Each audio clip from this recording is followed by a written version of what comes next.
সূরা মুলকের বাংলায় অনুবাদ। পরম করুণাময় অসীম দয়ালু আল্লাহর নামে শুরু করছি।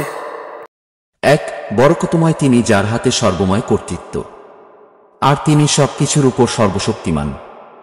দুই, যিনি মৃত্যু ও জীবন সৃষ্টি করেছেন যাতে তিনি তোমাদেরকে পরীক্ষা করতে পারেন যে কে তোমাদের মধ্যে আমলের দিক থেকে উত্তম, আর তিনি মহাপরাক্রমশালী, অতিশয় ক্ষমাশীল।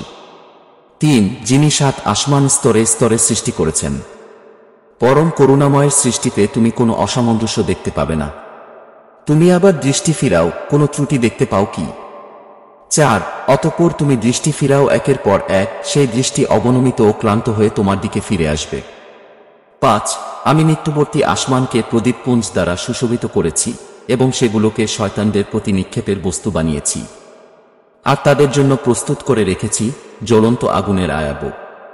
6, আর যারা তাদের রবকে অস্বীকার করে তাদের জন্য রয়েছে জাহান্নামের আয়াব, আর কতই না নিকৃষ্ট সেই প্রত্যাবর্তনস্থল।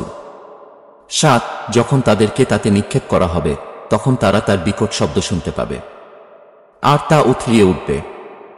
8, ক্রোধে তা ছিন্নভিন্ন হবার উপক্রম হবে। যখনই তাতে কোন দলকে নিক্ষেপ করা হবে তখন তার প্রহরীরা তাদেরকে জিজ্ঞাসা করবে, তোমাদের নিকট কি কোনো সতর্ককারী আসেনি? 9, তারা বলবে, হ্যাঁ, আমাদের নিকট সতর্ককারী এসেছিল। তখন আমরা তাদেরকে মিথ্যাবাদী আখ্যায়িত করেছিলাম এবং বলেছিলাম, আল্লাহ কিছুই নাইল করেননি, তোমরা তো ঘোর বিভ্রান্তিতে রয়েছ। 10, আর তারা বলবে, যদি আমরা শুনতাম অথবা বুঝতাম তাহলে আমরা জ্বলন্ত আগুনের অধিবাসীদের মধ্যে থাকতাম না।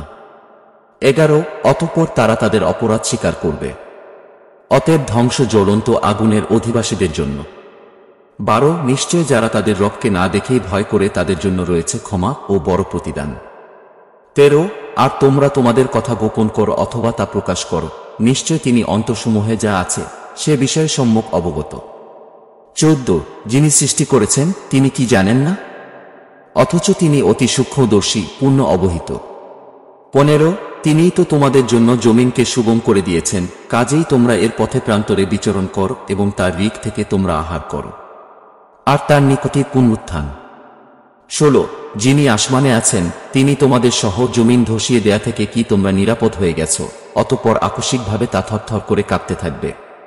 যিনি আসমানে আছেন দ্বারা আল্লাহকে বোঝানো হয়েছে, এর দ্বারা আল্লাহ যে আসমানে আছেন তা প্রমাণিত হয়। 17, যিনি আসমানে আছেন তিনি তোমাদের উপর পাথর নিক্ষেপকারী ঝড়ো হাওয়া পাঠানো থেকে তোমরা কি নিরাপদ হয়ে গেছ, তখন তোমরা জানতে পারবে কেমন ছিল আমার সতর্কবাণী। 18, আর অবশ্যই তাদের পূর্ববর্তীরাও অস্বীকার করেছিল, ফলে কেমন ছিল আমার প্রত্যাখ্যান, এর শাস্তি। 19, তারা কি লক্ষ্য করেনি তাদের উপরস্থ পাখিদের প্রতি যারা ডানা বিস্তার করে ও গুটিয়ে নেয়? পরম করুণাময় ছাড়া অন্য কেউ এদেরকে স্থির রাখে না, নিশ্চয় তিনি সবকিছুর সম্যক দ্রষ্টা। 20, পরম করুণাময় ছাড়া তোমাদের কি আর কোনো সৈন্য আছে যারা তোমাদেরকে সাহায্য করবে? কাফিররা শুধু তো ধোঁকায় নিপতিত।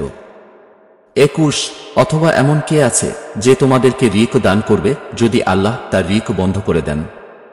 বরং তারা অহমিকা ও অনীহায় নিমজ্জিত হয়ে আছে। 22, যে ব্যক্তি উপর হয়ে মুখের উপর ভর দিয়ে চলে সে কি অধিক হিদায়াত প্রাপ্ত নাকি সেই ব্যক্তি যে সোজা হয়ে সরল পথে চলে?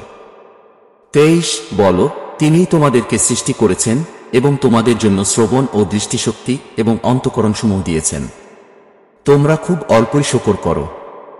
24, বলো, তিনিই তোমাদেরকে জমিনে সৃষ্টি করেছেন এবং তার কাছেই তোমাদেরকে সমবেত করা হবে। 25, আর তারা বলে, সে ওয়াদা কখন বাস্তবায়িত হবে যদি তোমরা সত্যবাদী হও? 26, বল, এ বিষয়ে জ্ঞান আল্লাহরই নিকট, আর আমি তো স্পষ্ট সতর্ককারী মাত্র। 27, অতঃপর তারা যখন তা আসন্ন দেখতে পাবে তখন কাফিরদের চেহারা মলিন হয়ে যাবে এবং বলা হবে, এটাই হলো তা যা তোমরা দাবি করছিলে। কিয়ামতের শাস্তি।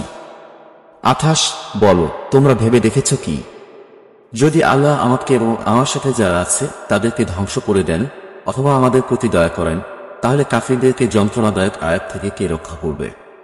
29, বলো, তিনিই পরম করুণাময়, আমরা তার প্রতি ঈমান এনেছি এবং তার উপর তাওয়াক্কুল করেছি, কাজেই তোমরা অচিরেই জানতে পারবে কে স্পষ্ট বিভ্রান্তিতে রয়েছে। 30, বলো, তোমরা ভেবে দেখেছ কি, যদি তোমাদের পানি ভূগর্ভে চলে যায় তাহলে কে তোমাদেরকে বহমান পানি এনে দিবে?